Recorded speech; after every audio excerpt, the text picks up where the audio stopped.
60 days of construction, 2 kilometers of fisheries channels, collaboration of multiple partners. This is the Surrey Bend Habitat Enhancement Project.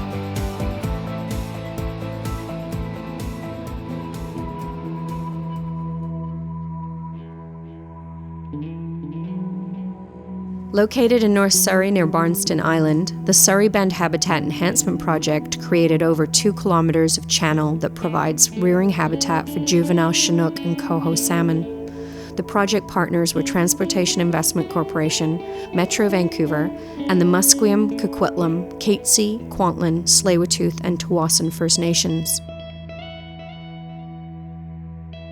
The focus of the project was to create a park environment for the local community, but it was also focused on developing the right habitat to bring back spawning areas or habitat for local fish populations, and so that the local public could enjoy that type of habitat in their local community.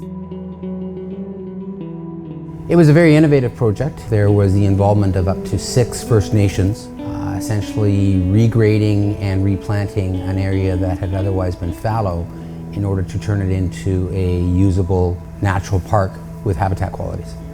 It also gives us another place to recreate, and a rather cool place. You know, it's an opportunity to go walk with the birds and things like that. Things that weren't there before, or if they were, weren't as accessible as they are now.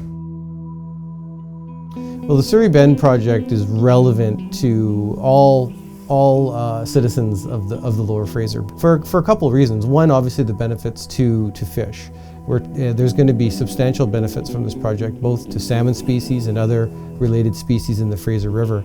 It also is an incredible enhancement for the people of the Lower Mainland. People see it as a space, but they don't understand why that space is set aside. So yes, it's part of the regional district park system and part of the City of Surrey parks, but that doesn't equate to a knowledge and understanding as to the value of what that system is about. So for us, as we've watched the growth of the trail network, is to be able to see that as people come in and no longer see it as just the sort of the wetland area, which doesn't always have the most attractive, lawn course or lawn golf course green grass, they can understand why that system is there and the value it's adding to the river system, as well as the value it's adding to being able to use up some of the excess water that's in the area. In the region, we need these types of areas, not just for benefits to fish, but also for people. Areas that people can go and with their families, so the recreational component.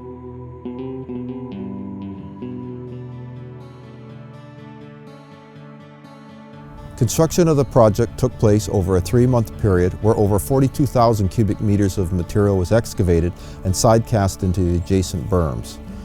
The contractor was required to work in very soft soils, which required that the equipment operate from large timber mats that we call swamp mats. Supplying the equipment with fuel was also a challenge, and small tracked vehicles were used to bring the fuel to the equipment. We were involved with a lot of the excavation and earthworks. The approach was really innovative in the fact that a lot of projects like Surrey Bend are usually allocated or focused on the involvement of one particular nation. This project had a mandate to involve 6 nations. And so that in itself showed how various nations can work together with various contractors to deliver on a project that isn't easy.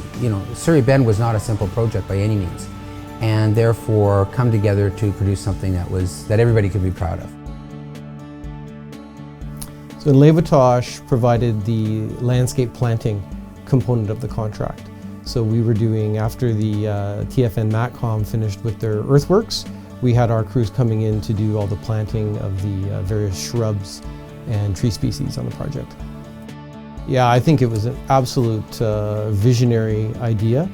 More and more we're seeing First Nations working together to maximize benefits in all types of projects, be it real estate or fisheries enhancement projects such as this. So I think it was TI Corp played an incredible role as a catalyst to bring 6 nations that obviously have very strong cultural and family ties together to the same table to achieve a really miraculous outcome. Oh, we were involved in the Surrey Bend project through KC Development Corporation. They had a contract with Ministry of Transportation and Infrastructure to undertake the archaeological impact assessment. We did archaeology, but we also worked collaboratively with the Matcon Tawasin JV, and we provided environmental monitoring services as the project was built. So it was nice. I'm not sure that we would have been working so collaboratively together with the Matcon Tawasin JV. So that brought us a new opportunity, which we hadn't thought of before. Overall, I think the nations have really demonstrated that where good governance exists and them collaborating together, it's a safe investment for provincial, federal government projects or even local municipality to work with First Nations. For Transportation Investment Corporation and for the Ministry of Transportation, it has strengthened relationships. And that truly is what this is about, not just a fisheries enhancement project, but also about how to work well with communities, and 6 communities working together on one project. And to have such a success like that really is a good way to move forward and a new model for how to work on this type of project.